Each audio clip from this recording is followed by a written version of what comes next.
Hey everybody, welcome to another session. I am the Zen God, and we're going to talk about some XRP right now. The last few episodes, I kind of painted a picture of what it is, so I thought let's look at it in action. So I'm going to show you a video from the Crypto Bear, and we're going to really dive into how the Interledger protocol actually works. So I told you right now, it takes a long time to actually send money across borders. It's actually faster to put the money in a duffel bag, get on a plane, and hand deliver it to go across borders. There's also a lot more negative. So there's a 7% tax to send money across borders. That adds up if you're talking about millions and millions of dollars. So yeah, and then there's also middlemen. So we're using 19th century payment rails. So what happens is, let's say if I'm sending money in US dollars to Australia, there's two different currencies, right? So what normally happens is it goes to a correspondent bank. The bank does a currency exchange for you. It takes a few days. They convert the money from US dollars to Australian dollars. So it takes time. But with technology becoming so much more advanced, we could use algorithms and advanced tech to exchange the currencies instantly using protocols like the Interledgers developed by Evan Schwartz, and we're going to watch it in action right now. Hi, I'm Tim Wan, Director of Innovation here at ATB Financial in Canada. We're the 9th largest financial institution here in Canada with $43 billion in assets. We were the first Canadian financial institution to move real money to real FI across the ocean in near real time. We couldn't have done that without a pure SAP digital core banking platform. And we couldn't have done that with great partners such as Ryza Bank and Frank Boborak, who's the head of product there, and Ripple.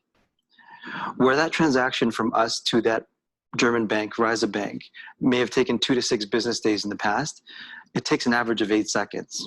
And I'd love to introduce you to my friend, Frank Boborak at Ryza Bank in Germany. Frank came to visit us here in Calgary, Alberta, Canada, and we went to Banff and had an incredible party and an incredible time. But now that the party's over, I actually owe him $1,000 Canadian. And I'd love to show you how that we send it to him right now. I have $1,000 Canadian loaded at a rate of 1.47 Canadian with a receiving fee of €1. And that'll end up as 679 euros and change. Does that sound okay to you?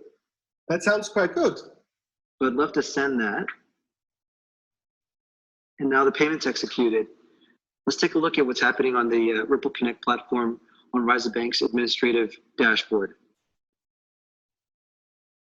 Boom. And yes, and I can give confirmation that the payment has been received and is settled. The money has arrived in Germany. Thank you so much. Yeah, it took 8 seconds, is that correct? Yes, instead of 4 days. Great. And then we also have received confirmation here that payment has been sent and Frank has received it. Here's the email which states that the amount has been processed at Ryza Bank. Ripple provides a great platform for vertical integration, for new services to be built upon. We have an opportunity to seize the moment today and to do something tangible and real with this technology. So there it goes. You got to see it in real life. Now you see why I'm such a believer, why this is going to be adopted. So do you think these bankers want to wait 4 days for their money, or would they rather have it in 8 seconds? Now, in the last video, we heard a lot of people talk about stability. We heard Christine Lagarde, we heard Judy Shelton talk about stability. So what's so significant about this 8-second transfer is not so much with US, like we have a lot of confidence in the US dollar. Now imagine with like Iraq money or money from Syria. It's pretty volatile. So this is a lot better because within 4 days, the exchange rate could be totally different. So it's faster, it's cheaper. Another thing about this, when you send money through SWIFT, you send the money out there. One of the facts about it is there's a 6% fail rate. So imagine with emails nowadays, if 6% of the emails you sent failed. And emails aren't as bad as money. Like you don't want to have your money fail when you send it. Also, you don't even know if the person received it. You notice how they show you that there's actually like a messaging that you actually get confirmed that the person you send it to received it and the other person gets the notification. With Swift, the payment system we use now that's developed eons before, you don't even get notified that the person received it. It's kind of like you're just sending it in the dark and hope it gets there. So this is how I make my investment decisions. I look for things that are actually going to be adopted and used. And when I see this type of technology, I'm so convinced that this is going to be used for the future financial system. So this is something else I touched on in the live stream yesterday. I thought I'll give it to you straight from the horse's mouth. This is the CEO. This is our guy, Brad Garlinghouse. He's a CEO of Ripple, and I believe he's doing a great job. He's a great speaker. Let him explain how Ripple is shaking up the money transfer space. So at its core, Ripple has been all about enabling what we call an internet of value. Let's make all of these different networks that really don't talk to each other interoperable. We've all had the experience where, when you ask a friend, you say, hey, I need to pay you money. Are you on Venmo? Are you on PayPal? Or outside the United States, maybe Alipay or PayU. Isn't it funny, when I ask somebody for a phone number, I don't say, are you on AT&T? Are you on Verizon? I just get their phone number. The idea behind PayID is to simplify the ability to send someone money the same way, to make it easy as sending an email. I don't ask someone, are you on Google or Yahoo? I just send an email. And so PayID enables, whether you're a large bank, or I'll use a very successful regional bank in Chicago called Byline Bank. If you're an account holder there and I want to send you money, it should be as easy as typing Brad $Garlinghouse. And whether it's resolving to a Byline Bank or to Bitcoin, all of this naming infrastructure can be much simplified and interoperable.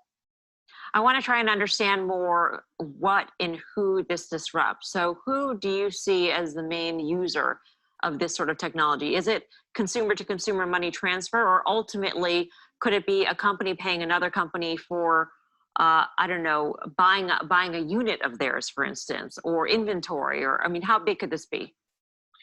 Well, so let me start by saying something about the word disruption in that sentence. I actually don't look at this, we're thrilled and honored to be on the disruptor list. I think disruptor, particularly in Silicon Valley, can be a word that's kind of overused. That, it worked for Uber, it worked for some, but I think to some degree, it's not about move fast and break stuff. It's about building, it's about partnering and enabling. So when I think about what PayID is doing, and really when I think about what Ripple's doing overall, how do we partner with the industry and make it more efficient? How to make it better for consumers? How to make it better for small businesses? What we're seeing with PayID is not that it's going to disrupt a bank or disrupt a payment provider. It's going to make them more efficient. It's going to reduce friction. It's going to make it easier for consumers, for small businesses. And if we can reduce the friction of payments, we actually can unlock a lot of things we don't really think about. Micropayments. There's a whole bunch of kind of almost science fiction, Blade Runner kind of examples that if the friction of a payment can go to zero, it's going to make all of our lives a lot simpler, a lot better. It's going to bring people into the financial community that are either underbanked or unbanked. All right. Brad, we're going to leave it there, but it's always great to speak with you. See, that's another reason. They're not looking, Bitcoin's goal is to pretty much short the banks. They want all the banks to go away. They want the governments to go away, basically.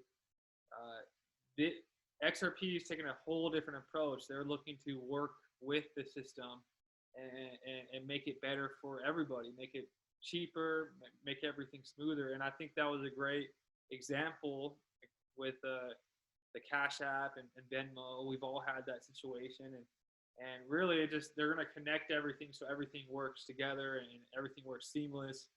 So yeah, they've been featured on mainstream news frequently the past year in 2020. I feel like they've done a really great campaign. So that was a cool example. I talked about this yesterday.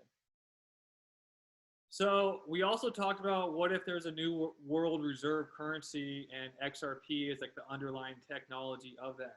We talked about that yesterday. So now we see IMF explores digital currency use in international reserve. And I told you, wouldn't it be so much easier instead of having all these banks with all these different currencies? You have the dollar, you have the Mexican pesos, you have the Russian money, you have the Iraq money, all sitting in these banks. And what do we see right now? There's a lot of threat of inflation because of the coronavirus and everything that's going on. We printed tons and tons of dollars this year. So a lot of the financial markets are volatile. So like the IMF probably doesn't want to leave money in they don't want to have like a bunch of Mexican pesos, because what if their economy drops and they end up losing money? So it's way more, it makes way more sense to me for them to just put all their reserves into a stable XRP type coin. And then whenever they need to send money to different nations, we just seen how the interledger protocol works. It literally, it's like fifth dimension technology, how it morphs into any form of currency that you need it to, whether it's Bitcoin, a US dollar, Ethereum. It's funny because the Bitcoin community actually needs XRP for it to be adopted at high levels. And they seem to not like XRP, probably just because they haven't really done the homework. So IMF's talking about it. You see right here, central bank digital currencies, CBDCs. That's the big buzzword for 2020. Central banks want to create digital currencies. And that just wants me to, we talked about this last show, so I'll just bring this back up again. Most relevant for wholesale CBDCs right here. Examples, XRP. XRP is far more superior than the JPM coin. The JPM coin is a cryptocurrency for JP Morgan, but it doesn't solve the interoperability.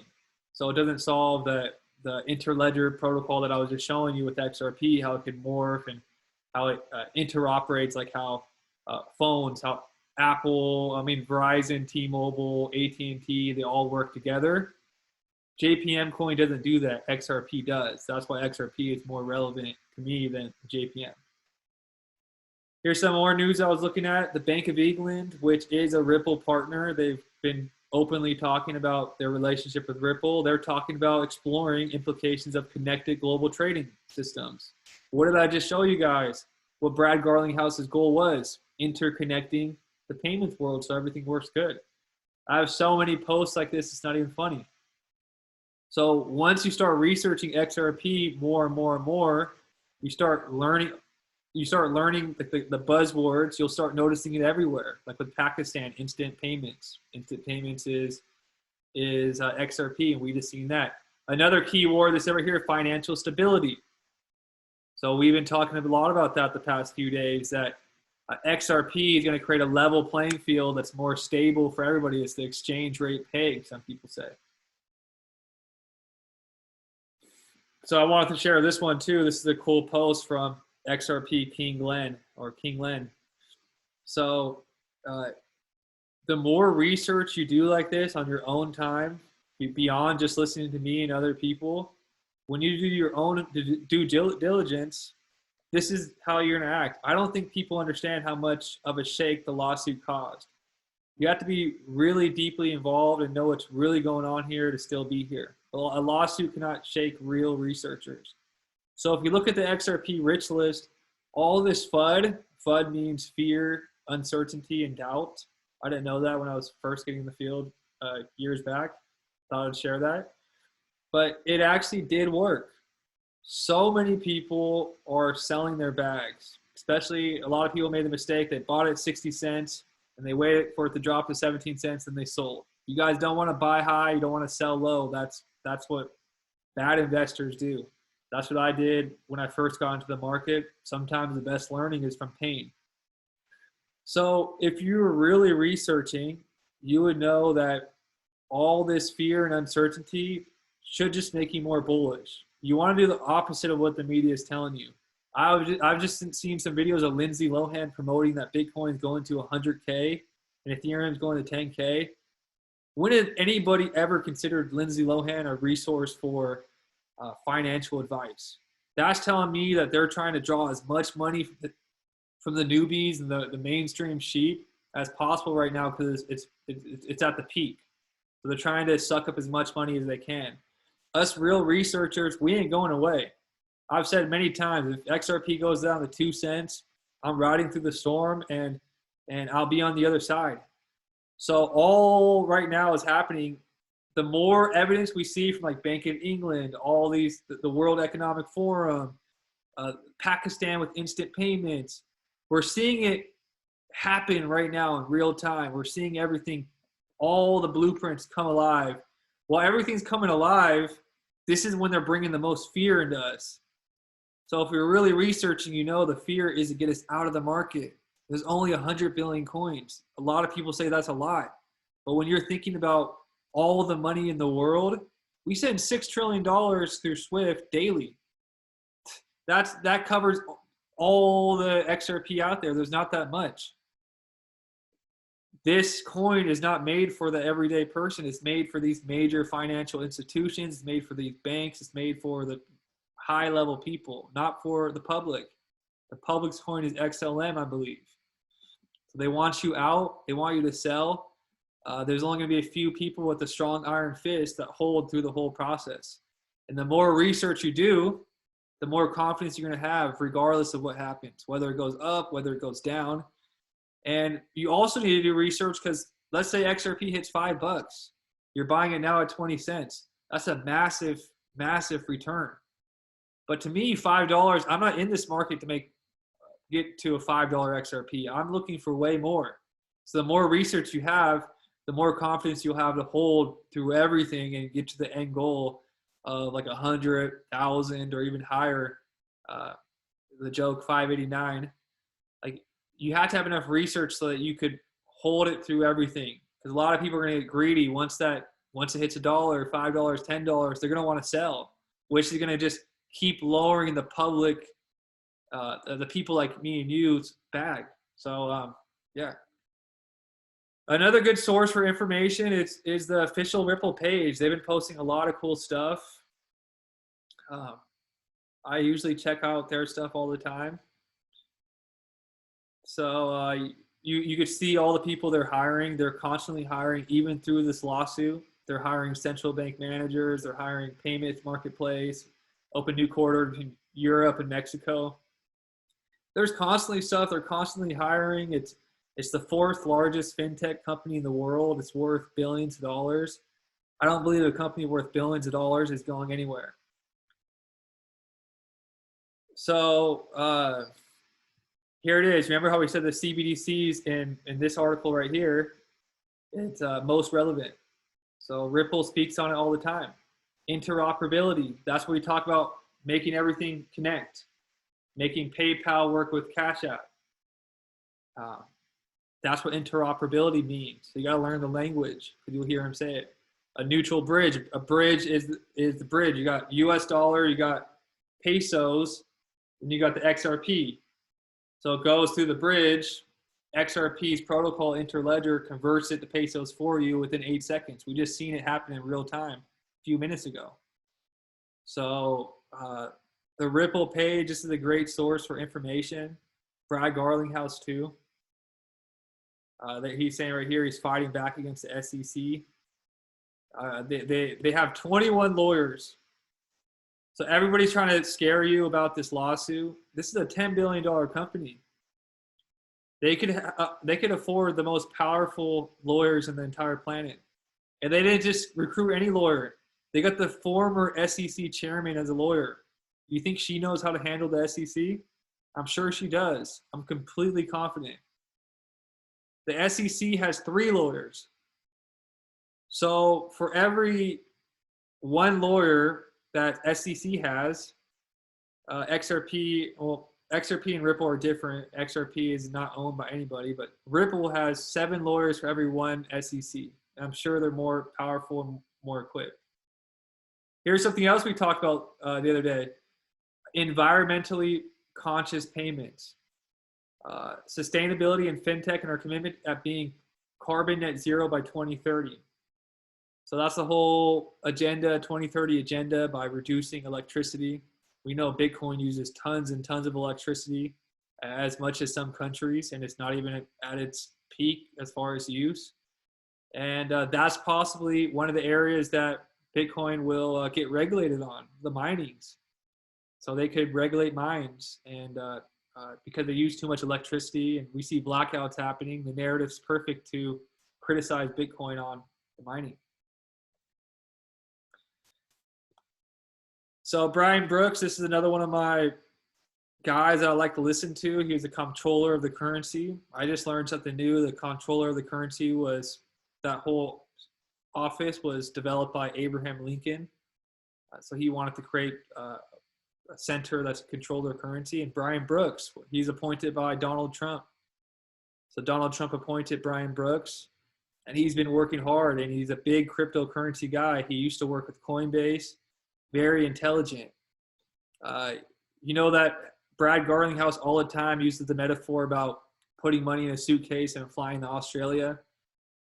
Brian Brooks uses that metaphor. They kind of use the same lines, almost like they're part of the same. You know how friends that hang out together, they say, like in California, I used to be from California, we say dude. So it's like when you hang out with certain people, you have the same jokes, you have the same catchphrases. If you really study both Brad Garlinghouse and Brian Brooks, they have the same language, they use a lot of the same jokes, they use the same metaphors. So I believe he's helping open the doors, open the floodgates for XRP and Ripple. Joins us now. Brian, fantastic to have you with us. I'm really excited to have you on. You sort of have a 21st century view of what the banking sector should look like. And I said it's raising a few eyebrows. It's raising a few more. Give me a sense of what your vision is.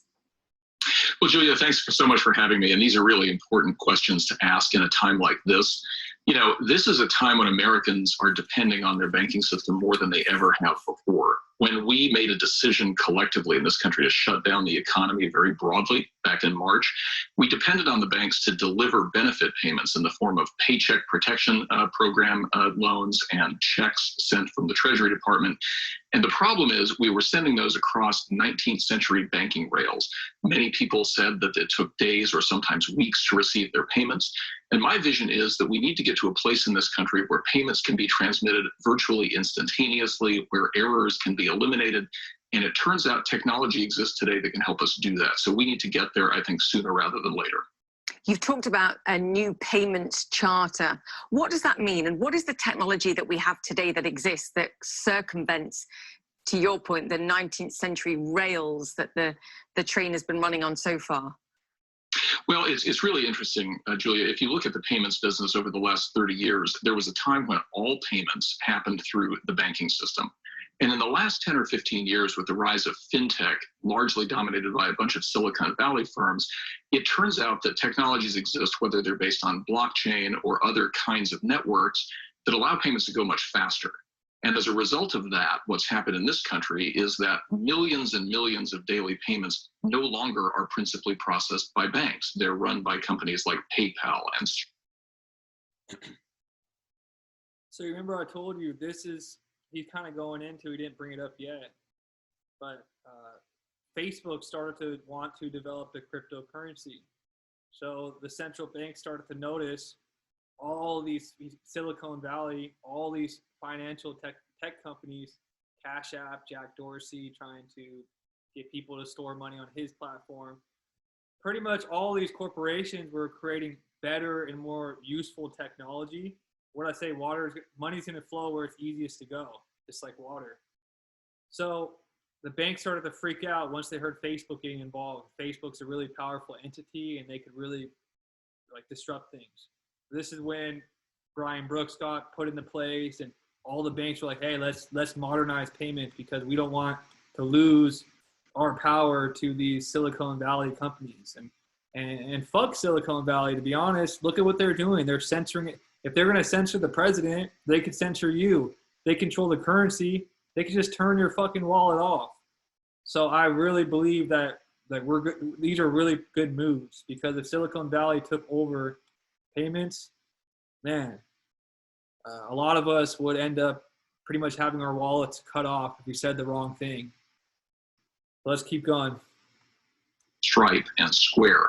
The question for the payments charter is, do we think it's a good thing or a bad thing that all of that activity is now happening outside the banking system, where the examiners who work in my agency can look at them and make sure that there's fraud being prevented and make sure consumers are protected?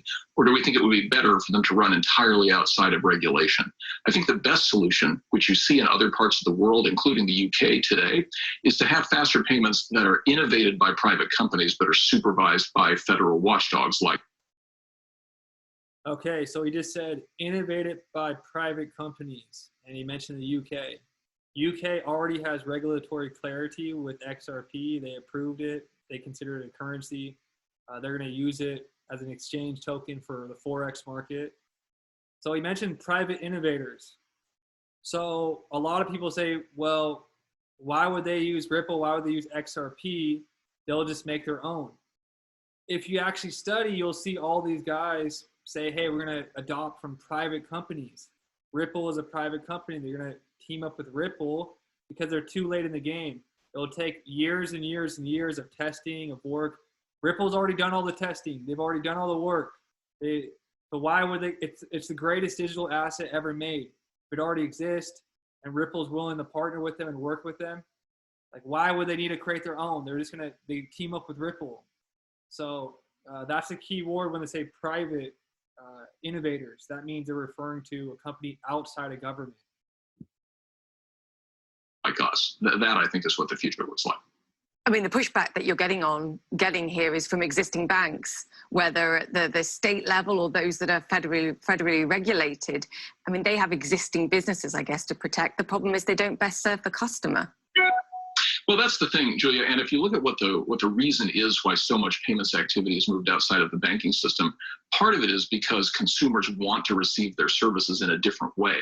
I mean, let's face it, there was a time when we all used to buy our clothes in department stores where we could also get our oil changed and have lunch. The world changed on the high street shopping market, right? Now we all go to boutique stores. We buy our computers at Apple, our jeans at Levi's store, etc. Anyways, check out some more Brian Brooks videos. He has a lot of good videos.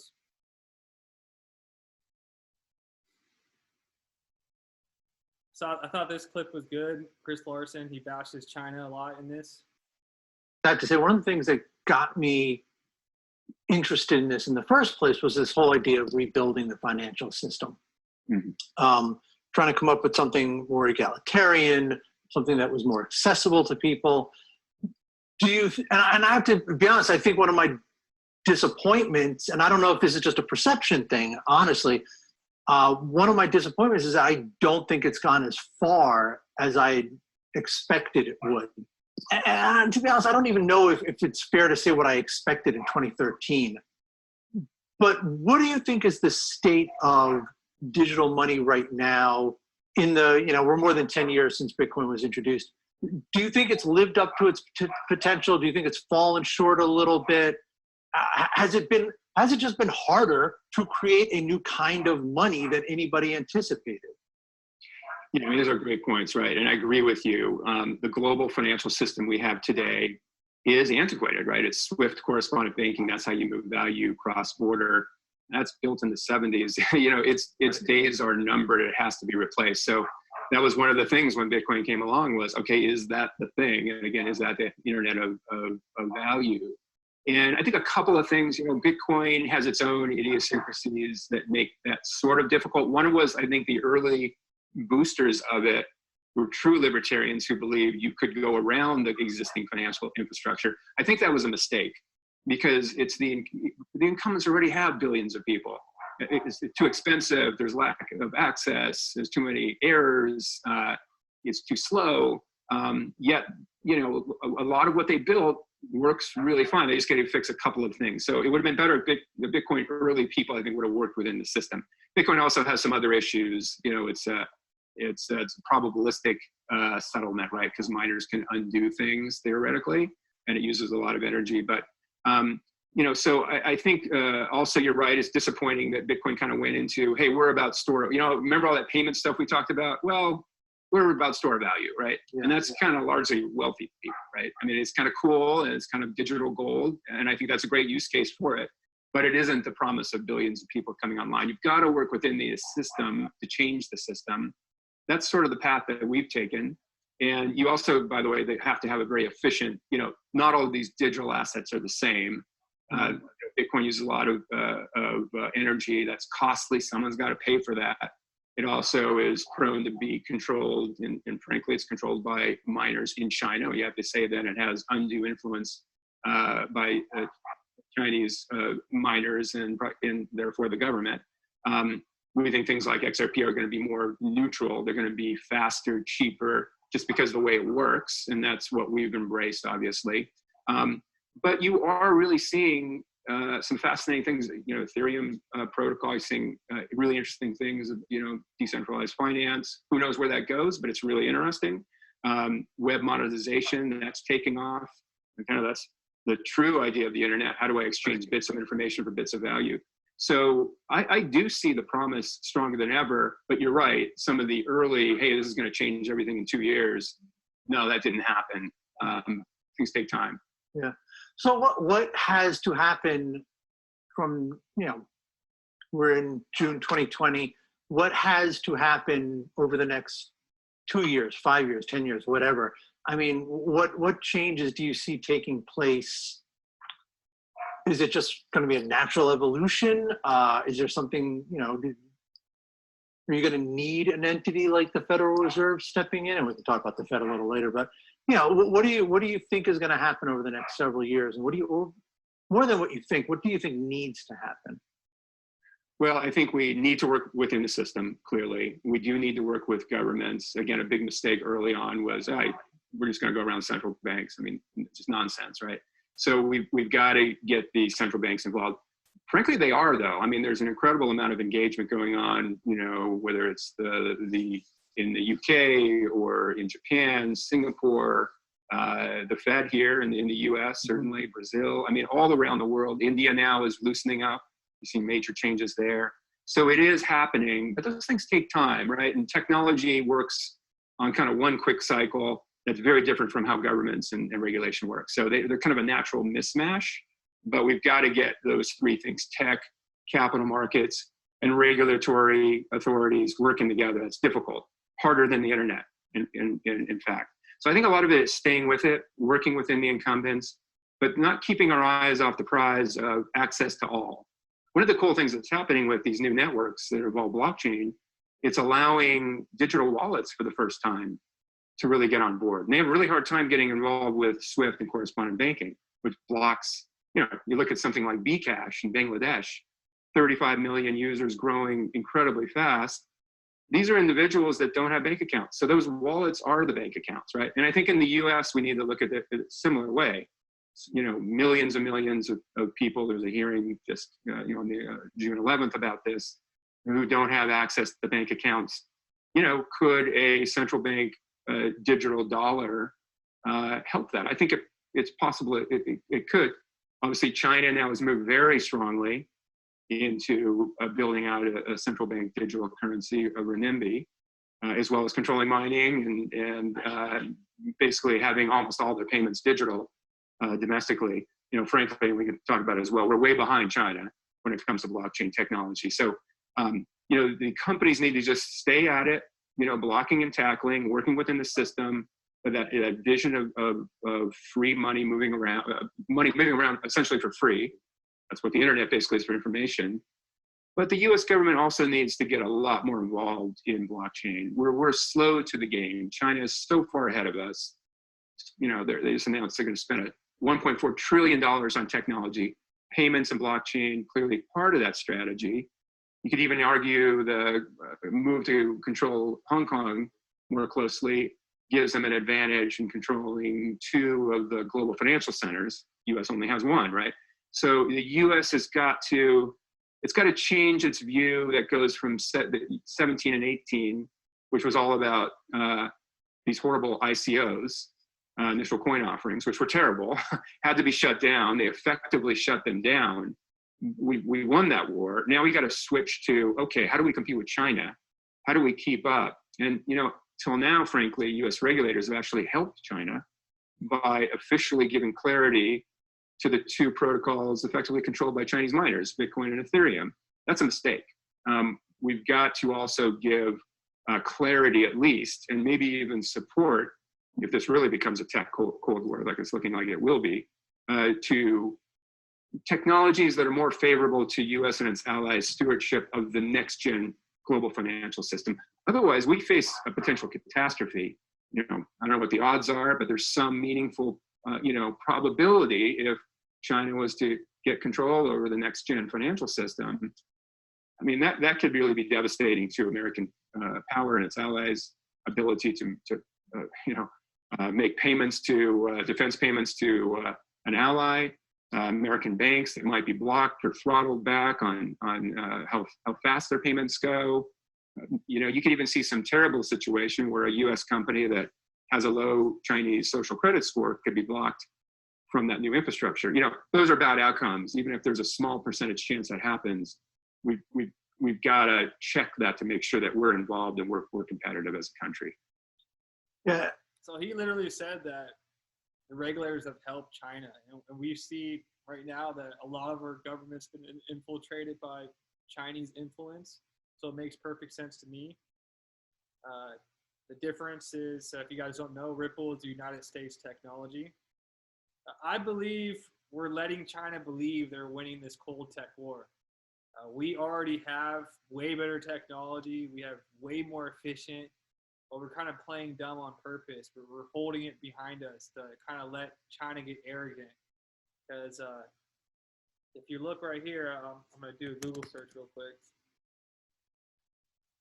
Google, okay. Trump distributed ledger national security. So Trump security hawk calls distributed ledger critical in U.S. China tech arm race. So it is in our back of our head. We're kind of letting them think they're going to win this war, and we already have everything ready. He also mentioned, okay, what happens if China makes the next financial, is the next global leader for the financial system? How bad that would be. You know, they like to censor stuff, right?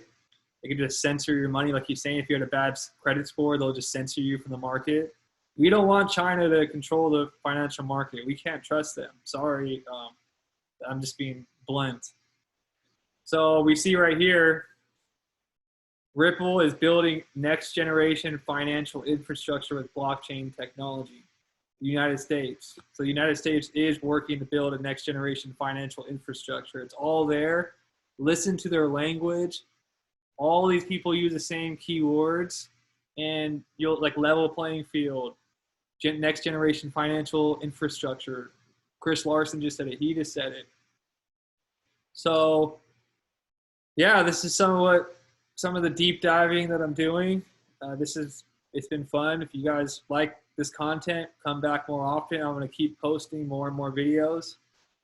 But yeah, Chris Larson, I recommend people, instead of checking out all these, even content creators like myself, you should go and listen to Chris Larson, Brad Garlinghouse, David Schwartz. Bringing up David Schwartz, a funny story about him. When he was developing the XRP ledger, he's one of the technical people who built it. He also helped build Bitcoin. But David Schwartz is actually banned from PayPal. So PayPal censored his account. He can't get on PayPal. So one of the things that was most important to him was making the XRP ledger censorship proof. So no one could turn off or censor you from your money. So I thought that was a key thing. He was talking about how China being controlled, that could happen. So David Schwartz, Chris Larson, Brad Garlinghouse, if you want to know more, those are good people to watch. They have tons of press conferences, tons of seminars and presentations they've done. And they really get into all the technology, really deep into it. So that's where I recommend you go next. Please subscribe. Please like this video. It helps the algorithm. And the more likes, the more subscriptions I get, the more motivated I'm going to be to continue sharing content. But thank you guys for tuning in. And yeah, have a great night. Turn this off.